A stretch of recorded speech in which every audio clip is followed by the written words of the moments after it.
नमस्कार दोस्तों, आज हम पढ़ेंगे कक्षा 10 की गणित, जिसके अंतर्गत पहला ही चैप्टर है आपका वास्तविक संख्या है। और इस चैप्टर के अंदर हम वास्तविक संख्या और अवास्तविक संख्या दोनों को देखेंगे और साथ में वास्तविक संख्या के अंतर्गत कौन कौन सी संख्याएं आती है उनको भी हम अच्छी तरह से सीखेंगे और पढ़ेंगे।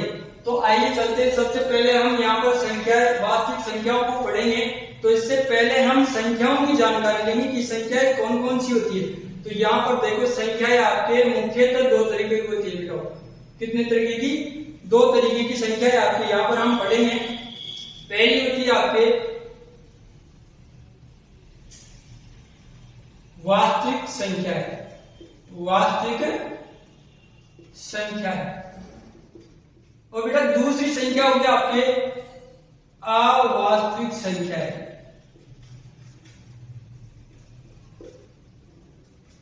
और इन्हें हम काल्पनिक संख्याएं भी बोलते हैं। काल्पनिक संख्या है। हम विस्तार से जो बात करेंगे ना, वो आज करेंगे वास्तविक संख्याओं के बारे में, क्योंकि अपने चैप्टर का नाम भी वास्तविक संख्या है। केवल काल्पनिक संख्याओं को हम थोड़ा सा नॉलेज के लिए सीखेंगे, ठीक है। अब आपकी जो वास्तविक संख्या है ये होती है बहुत सारे तरह की। पहली आती है इसमें प्राकृत संख्या है, जो आप कक्षा 6 से ही पढ़ते आ रहे हैं। तो इसमें सबसे पहली आती है प्राकृत संख्या है। कौन सी संख्या आती है बेटा? प्राकृत संख्या है, ठीक है। अब प्राकृत संख्याओं का जो सिंबॉलिक अक्षर है वो होता है एन। क्या होता है? एन। अंग्रेजी में इसे बोले तो नेचुरल नंबर, ठीक है। अब ये जो संख्या है आपकी प्राकृत संख्या है, ये एक से शुरू होती है और कहां तक जाती है? प्लस के अनंत तक जाती है। कहां तक जाती है? प्लस के अनंत तक। तो मैं यहाँ पर इनको नोट करा देता हूं आपके लिए। तो एन से इसे लिखेंगे और ये शुरू होकर कहां तक जाएगी? एक से शुरू होगी, जैसे 1 2 3 4 5 और ऐसे चलती चलती कहां तक जाएगी? प्लस के अनंत तक, ठीक है। परिभाषा बोले तो कैसे बोलेंगे कि वह संख्या है जो 1 से प्रारंभ होकर प्लस के अनंत तक जाती है, प्राकृत संख्याएं कहलाती है, ठीक है। आगे बात समझ में। उसी तरीके से दूसरे प्रकार की संख्या होती है आपकी पूर्ण संख्याएं। कौन सी होती है बेटा? पूर्ण संख्या। ध्यान से देखिएगा, पूर्ण संख्या जो होती है उनको हम बोलते हैं पूर्ण नंबर। क्या होती है? बोलते हैं बेटा पूर्ण नंबर, ठीक है। तो इनका जो सिंबॉलिक अक्षर होगा वो होगा डब्ल्यू। क्या होगा बेटा? डब्ल्यू। अब ये जो पूर्ण संख्या है इनकी क्या परिभाषा होती है, तो एक बार इसको सुन लीजिए और समझ लीजिए। जो पूर्ण संख्या होती है ये आपके 0 से प्रारंभ होती है और कहां तक जाती है बेटा? प्लस के अनंत तक जाती है। तो देखो इसको हम कैसे लिखेंगे। ये आपके यहां से शुरू होगी 0 से 1 2 3 4 5 और ऐसे चलती हुई कहां तक जाएगी? प्लस के अनंत तक जाएगी, ठीक है। इसके बाद आपके तीसरा प्रकार आएगा वास्तविक संख्याओं में पूर्णांक संख्या है। कौन सी आएगी? पूर्णांक संख्या है, ठीक है। अब देखो आगे, पूर्णांक संख्याओं को हम या तो इंटीजर्स बोलेंगे अंग्रेजी में, या फिर इसको देखो इंटीजर्स इसको हम बोलेंगे तो इसको आई से या फिर जेड से, दोनों से इसको हम डिनोट करते हैं, ठीक है। तो यहाँ पर आई का मतलब हो गया इंटीजर्स। इंटीजर्स को हिंदी में बोले तो पूर्णांक संख्या है, ठीक है। अब ये कहां से प्रारंभ होती है, कहां तक जाती है, इसको अब हम देखते हैं। तो आई से इनको लिखेंगे और ये शुरू होगी माइनस के अनंत से शुरू होगी और चलती चलती चलती प्लस के अनंत तक जाएगी। कहां तक जाएगी बेटा? प्लस के अनंत तक, ठीक है। इस प्रकार से कहां तक जाएगी? प्लस के अनंत तक। यानी माइनस के अनंत से ये शुरू होगी और प्लस के अनंत तक ये जाएगी, ठीक है। इसके बाद आपकी अगली जो संख्या आएगी वो आएगी परिमेय संख्या है। कौन सी संख्या आएगी? परिमेय संख्या।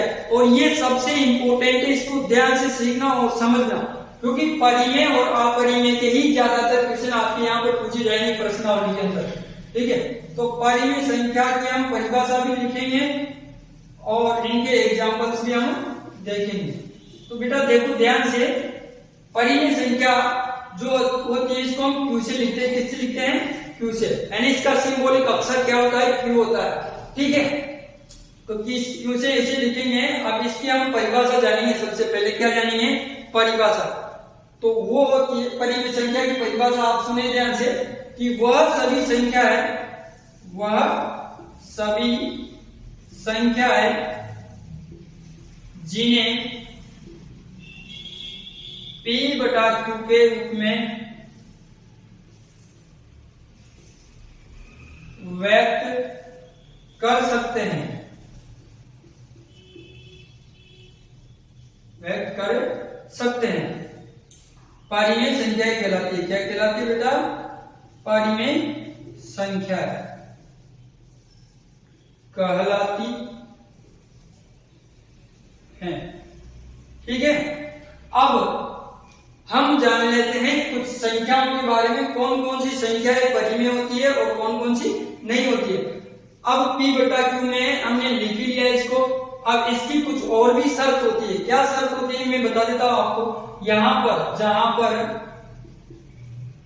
Q का मान कभी भी 0 नहीं हो सकता, अर्थात ये जो परिमेय संख्या है इसका हर क्या है? Q है, तो ये Q कभी भी 0 नहीं हो सकता। साथ में P और Q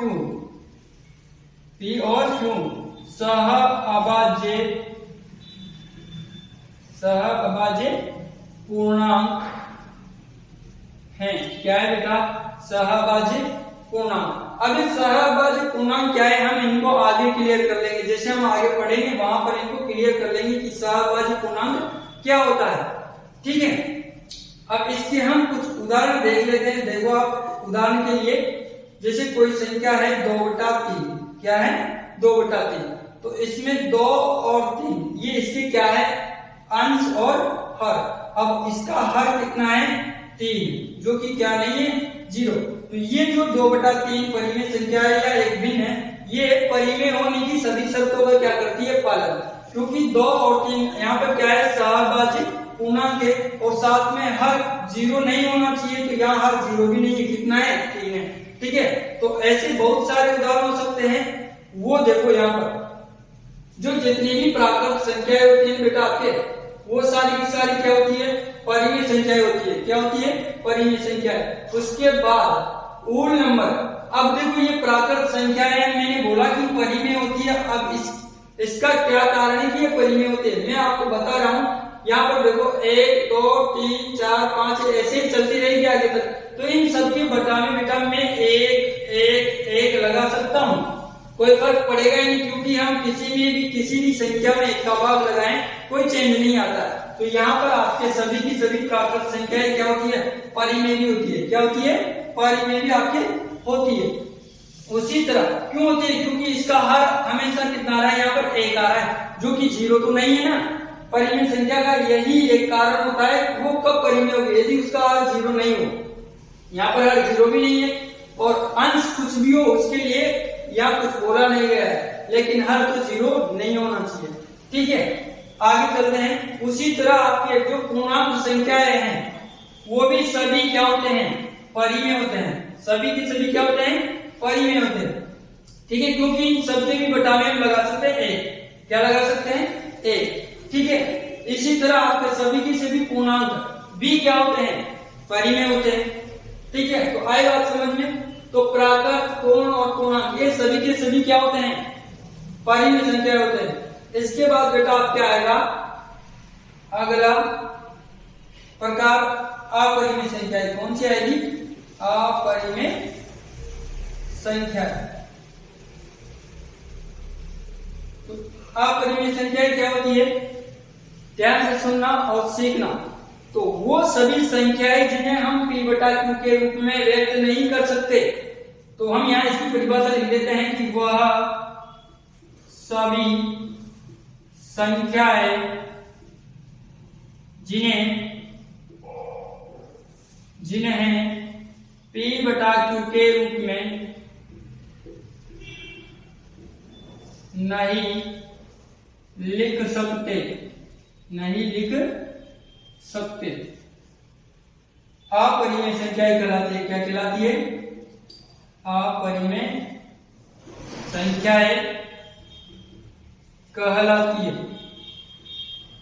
ठीक है, अब इसके हम क्या जानेंगे, उदाहरण जानेंगे, क्योंकि जैसे हमने परिमेय के उदाहरण सीखे वैसे ही हम अपरिमेय संख्याओं की भी क्या सीखेंगे, उदाहरण। तो बेटा मैं इसके उदाहरण बहुत सारे आपको बताने जा रहा हूं, तो एक एक को देखना और ध्यान से समझना।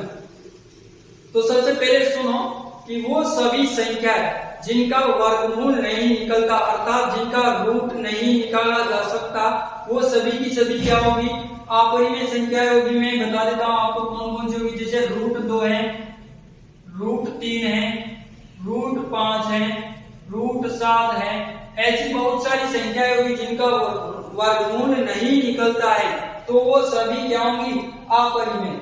इसके बाद मैं आपको एक कुछ और उदाहरण देता हूं, जैसे कि आपके पाई क्या होती है, पाई भी आपके एक अपरिमेय संख्या होती है।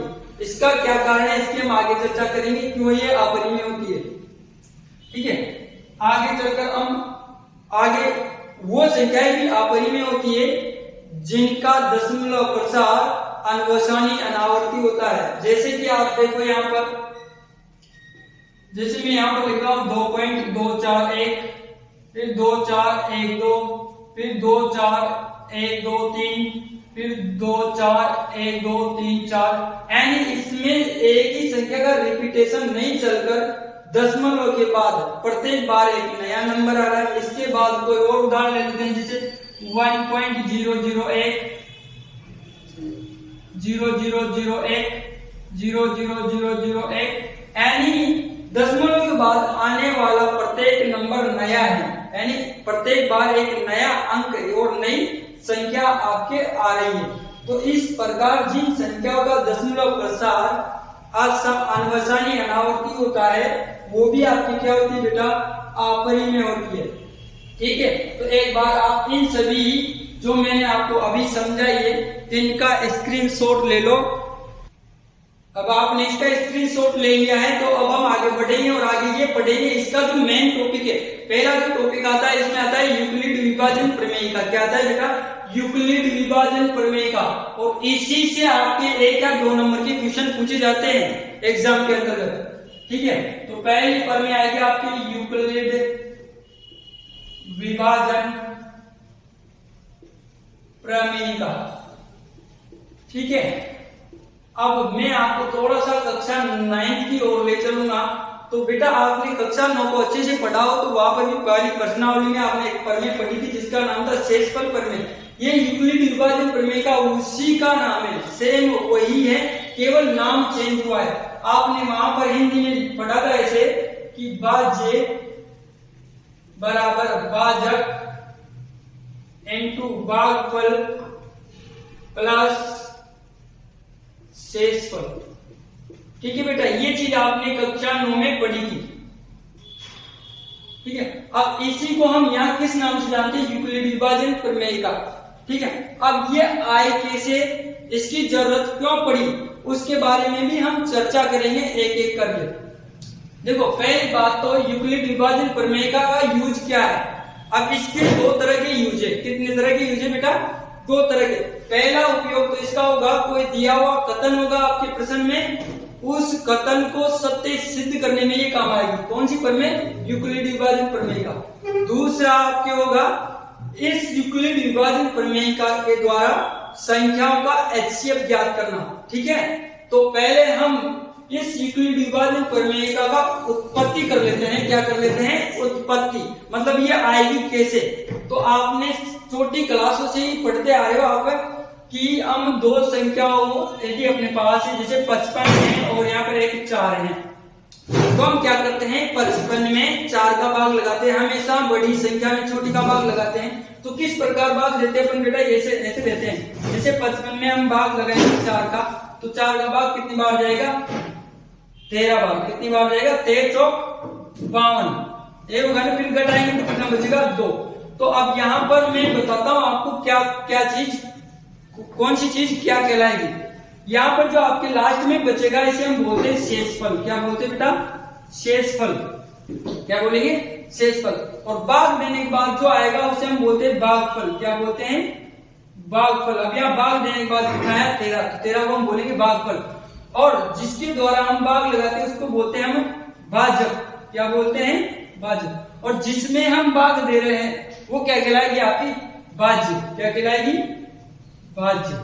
ठीक है। अब इस प्रमेय के अनुसार इन संख्याओं को हम यहाँ पर व्यवस्थित करेंगे, तो कैसे करेंगे वो आप ध्यान से सीखे। देखो यहाँ पर आपके पास भाज्य कितना है? 55। बेटा कितना है? 55। भाज्य को कितना आ गया? 13। कितना आ गया? 13। गुणा भागफल कितना है बेटा आपके पास? सॉरी, भाजक है आपके पास 4। कितना है? 4। और भागफल आपके पास कितना आ गया? 13। और प्लस शेषफल कितना आ गया? 2। तो ये जो भाग विधि है इसके जो विभिन्न तथ्य हैं उनको किस रूप में व्यवस्थित करना? यूक्लिड विभाजन प्रमेय का रूप में व्यवस्थित करना ही हमारा यहाँ पर क्या है? मकसद है। तो यहां से देखो भाज्य कितना आ गया? 55 आ गया। भाज्य कितना आ गया? 4 आ गया। और भागफल कितना आ गया? 13। और शेषफल कितना आ गया? आपके पास 2 आ गया। ठीक है ना? ये क्लियर हो गया। अब यहां पर हम क्या है? इसको पूर्णांकों के रूप में लेंगे। किसके रूप में? पूर्णांकों के रूप में। जैसे मान लिया माना 2 पूर्णांक हमारे पास ए और बी है। क्या है? ए और बी। जहां जो ए पूर्णांक है वो बड़ा है बी से। तो आपके लिए मैंने पहले सिखाया है कि हम बड़े पूर्णांक में छोटे पूर्णांक से भाग लगाते हैं। बड़े पूर्णांक में छोटे पूर्णांक से भाग लगाते हैं। तो देखो यहाँ पर कोशिश करो समझने की। यहाँ पर मैं समझा रहा हूं, ए में भाग लगाएंगे हम बी का, क्योंकि ए बड़ा पूर्णांक है और बी क्या है? छोटा पूर्णांक है। तो यहाँ ए क्या है बेटा? भाजक। क्या है? सॉरी, क्या है बेटा? ये भाज्य है। और जो जिससे भाग लगाएंगे वो क्या है? भाजक। ठीक है। अब बी का भाग ए में लगाएंगे तो कुछ ना कुछ भाग जाएगा। जैसे कि हमने 55 में 4 का भाग लगाया था, कुछ ना कुछ टाइम गया ना, 13 बार गया था। तो यहाँ बी का भाग भी ए में कुछ बार जाएगा। तो ये कितनी बार जाएगा? क्यू बार जाएगा। अब हमने ये क्यू क्यों लिखा है? क्योंकि जो भागफल होता है उसको अंग्रेजी में क्यू से लिखते हैं। क्यू का मतलब होता है क्वोशंट। ठीक है। तो क्यू बार गया। तो देखो यहाँ पर भी कुछ ना कुछ आएगा। जैसे हमने 4 का भाग 55 में 13 बार दिया था तो कितना आया था? 52, जो कि 4 और 13 का गुणनफल है। क्योंकि हम 4 × 13 करेंगे ना तो ये आएगा 52। कितना आएगा बेटा? 52। तो ये हमने यहाँ लिखा। तो उसी प्रकार यहाँ बी और क्यू का गुणनफल आएगा तो कितना हो जाएगा? B Q. कितना हो जाएगा? B Q. अब हम यहाँ करेंगे माइनस। क्या करेंगे? माइनस। तो माइनस करेंगे तो यहाँ कुछ ना कुछ बचेगा, तो उसे हम बोलते हैं हिंदी में शेषफल और अंग्रेजी में क्या बोलते हैं? रिमाइंडर। तो यहाँ आ जाएगा आर। ठीक है। तो अब ये यहाँ पर भाज्य है, ये भाजक है, ये क्या है? भागफल है। और ये क्या है बेटा? शेषफल है। क्या है?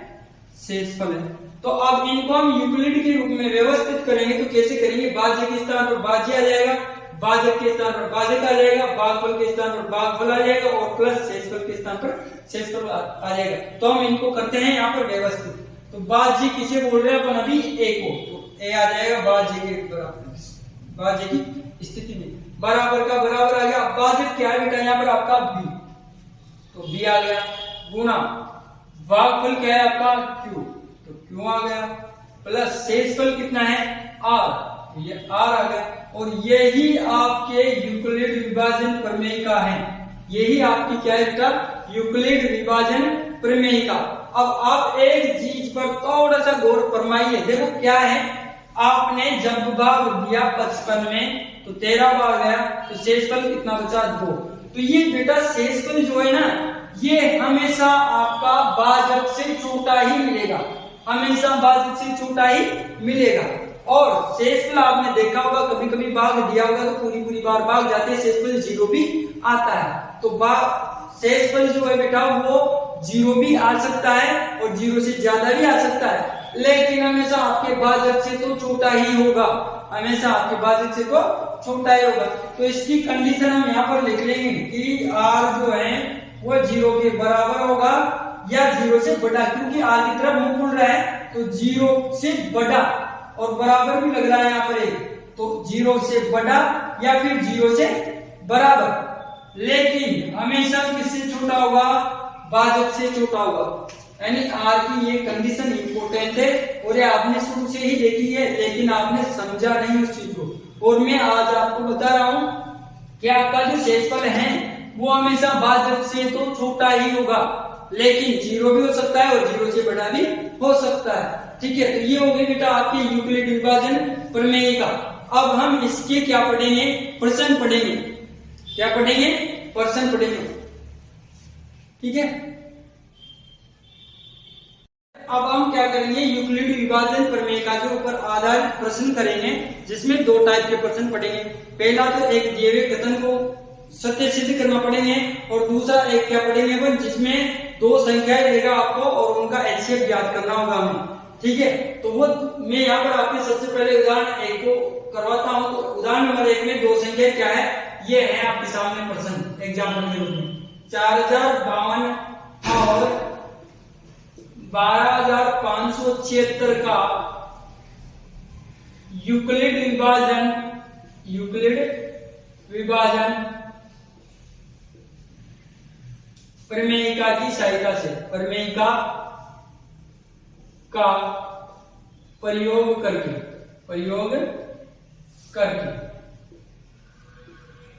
एचसीएफ ज्ञात करो। ये प्रश्न है बेटा आपके। अब मैंने आपसे कहा था कि ऐसी दो संख्या आपके सामने हो तो इसमें बड़ी संख्या को हम ए लेते हैं और छोटी संख्या को बी लेते हैं। तो यहाँ आपके पास ए बराबर कितना होगा, 4052। जब हम इसका हल करेंगे तो कैसे करेंगे, वो ऐसे करेंगे कि जो छोटी संख्या है उसको तो हम क्या मानेंगे बी, और बड़ी संख्या को हम क्या मानेंगे ए। तो यहाँ पर छोटी संख्या है 4052, तो इसको हम मानेंगे बी, और छोटी संख्या क्या है 12576, तो इसको हम मानेंगे ए। ठीक है, क्लियर है इतना काम। अब हम क्या करेंगे, यूक्लिड विभाजन प्रमेयिका से इसके एचसीएफ ज्ञात करेंगे। तो देखो यहाँ पर यूक्लिड विभाजन प्रमेयिका लगा देंगे, अपन क्या लगा देंगे, यूक्लिड विभाजन प्रमेयिका। ठीक है, अब वो आपको अच्छे से याद है क्या होती है, वो होती है कि a बराबर बी क्यू प्लस आर, जहां आर के लिए कंडीशन भी मैंने लिखी थी कि इसका मान 0 के बराबर या 0 से बड़ा, लेकिन b से छोटा होता है। अब तुम्हें पता है जो बड़ी संख्या है वो a है, छोटी संख्या जो है b है, तो उनको हम लिखते हैं a के स्थान पर a लिखो, b के स्थान पर b लिखो। तो a में क्या आ जाएगा 12576 और बराबर में b के स्थान पर आ जाएगा बेटा 4052। अब आप बोलोगे सर आपने ए और बी तो लिख दिया, लेकिन ये क्यू और आर कैसे आएंगे। तो मैंने पहले जब इसका बेसिक पढ़ाया था उसमें ये क्यू और आर कैसे आया था, भाग देने के बाद आया था ना। तो यहाँ पर भी हम छोटी संख्या का भाग बड़ी में लगाएंगे तो क्या रहेगा, क्यू और आर आ जाएगा। तो इधर देखो 12576 में भाग लगाएंगे कितने का, 4052 का। तो ये कितनी बार जाएगा, 3 बार जाएगा। कितनी बार जाएगा, 3 बार। तो कितनी टाइम, 3 दूनी 6, 5 किया 15 का 5 बचेगा 1, तो ये 1 और 4 किया 12, तो 12156 बार गया। तो अब घटाओ तो कितना बचेगा, 0, 7 में 5 जाएगा तो 2, और ये 4 में से 5 में से जाएगा तो 4, और ये इधर 0। तो बचा कितना बेटा, 420। 4052 का भाग हमने 12576 में लगाया तो 3 बार गया, और आपका जो शेषफल बचा वो कितना बचा, 420। तो आपका जो अब क्या आएगा, भाज्य बराबर भाजक इनटू ये भागफल ही तो है बेटा, ये भाज्य बराबर भाजक इनटू भागफल।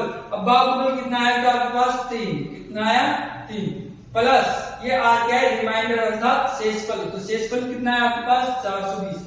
ठीक है, यहाँ पर आपके r का मान 0 नहीं हुआ, और हम एचसीएफ जब इस यूक्लिड विभाजन प्रमेयिका से ज्ञात करेंगे तो तब तक इसको हल करते रहेंगे जब तक आपके यहाँ पर r की जो वैल्यू है 0 नहीं आ जाए।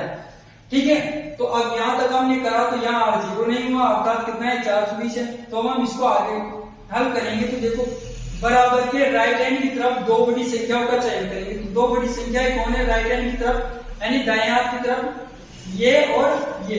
तो इनमें से बड़ी संख्या जो भी उनको इधर लिख देंगे, जैसे यहाँ पर लिख दिया हमने 4052, और इससे छोटी संख्या क्या थी 420, तो इसको बराबर में लिख दिया यहाँ पे 420।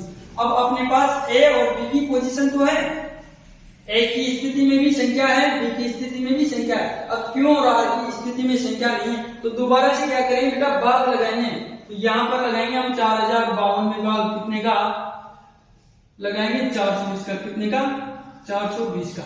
तो बेटा ये कितनी बार जाएगा, 9 बार जाएगा। कितनी बार जाएगा, 9 बार। तो ये 0 का 0, 8 9 दूनी 18 का 8, बचेगा 1, तो 9 चौक 36 और 1 37, यानी जाएगा 3780 बार। तो 2 में से 0 जाएगा तो 2, 15 में 60 जाएगा तो 7, ठीक है। और यहाँ पर 9 में से 7 जाएगा तो 2, और यहाँ पर कितना बचेगा 0। तो ये कितना बच गया बेटा, भाग तो गया आपके 9 बार, और बच कितना गया 272। कितना बच गया 272।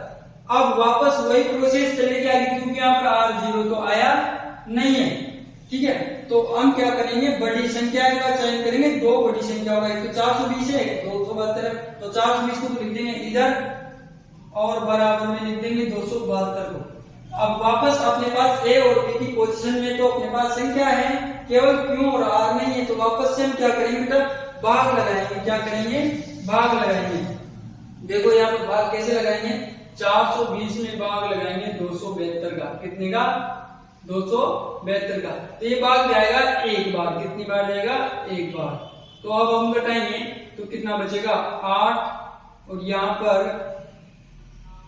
4, और इधर 1, कितना बचेगा 148। कितना बचेगा बेटा 148। तो अब क्यू कितना है आपका 1, और शेषफल कितना है आपका 148। कितना है 148। यहाँ पर भी R0 नहीं हुआ है बेटा, ठीक है। तो अब इसको और आगे बढ़ाएंगे तो बड़ी संख्याओं का चयन करेंगे। 2 का तो 1 को तो लिख देंगे इधर, और दूसरी को लिख देंगे यहाँ। तो ये 272 तो आ गया यहाँ पे, बराबर में आपके 148 आ गया यहाँ पे, ठीक है। अब वापस अपने पास ए और बी की पोजीशन में तो संख्याएं हैं, और किसकी पोजीशन में नहीं है, क्यू और आर में। तो वापस से क्या करेंगे, भाग लगाएंगे। छोटी संख्या का अर्थात 148 का भाग किसमें लगाएंगे, 272 में, ठीक है। तो वापस से भाग जाएगा एक बार ही। कितनी बार जाएगा, एक बार ही।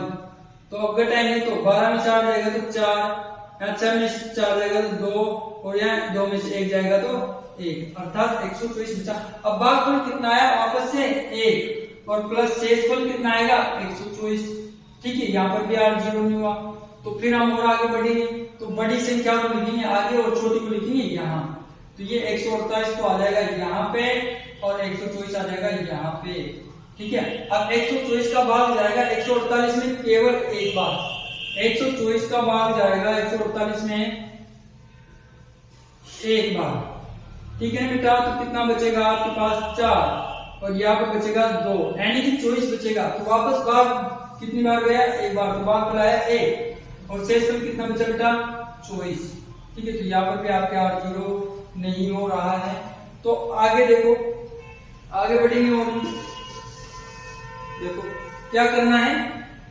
ये बड़ी संख्या आ जाएगी, इससे छोटी यहाँ आ जाएगी। तो ये 124 तो आ जाएगा यहाँ पे, बराबर में 24 आ जाएगा यहाँ पे। अब 24 का भाग 124 में देंगे तो कितनी बार जाएगा, 5 बार जाएगा। कितनी बार जाएगा, 5 बार। ये देखो भाग देकर देंगे 24 का भाग 124 में, तो कितनी बार जाएगा बेटा 5 बार। तो 5 और 20 की 0, और ये 120 बार जाएगा। कितनी बार जाएगा 120 बार। तो कितना बचेगा बेटा 4 बचेगा। कितना बचेगा 4। यह भाग आया बेटा आपका 5 बार, गुणा में आ जाएगा 5, प्लस में शेषफल कितना है 4, ठीक है। अब बड़ी संख्या ये है, छोटी संख्या ये है, ठीक है। तो ये यहाँ पर लिख देंगे 24 को, इधर लिख देंगे 4 को। अब 4 का भाग 24 में जाएगा 6 बार। 4 का भाग 24 में जाएगा 6 बार। तो 6 चौका 24, शेषफल कितना बचा 0। तो इस कंडीशन में आपके शेषफल कितना बच गया बेटा 0 बच गया, क्योंकि भागफल आता है 6, शेषफल कितना है 0। अब इस कंडीशन में आपके R का मान आ गया 0। कितना आ गया बेटा 0। तो जिस कंडीशन में आपके R का मान आता है 0, वहीं पर आपके जो भाजक की पोजीशन में संख्या होती है उसी को बोलते हैं हम HCF, ठीक है ना। तो यहाँ पर भाजक कौन है, ये तो भाज्य है, ये भाजक है, तो R व R0 R बराबर 0 वाली कंडीशन में जो आपका भाजक होगा उसे हम क्या कहते हैं, HCF। तो यहाँ पर भाजक क्या है बेटा आपका 4, कितना है 4। तो इन दोनों संख्याओं का जो HCF मिला वो कितना मिला बेटा, HCF वो मिल गया आपको 4, कितना मिल गया 4, और यही क्या है आपका आंसर। ठीक है, बाकी के प्रश्न हम अगली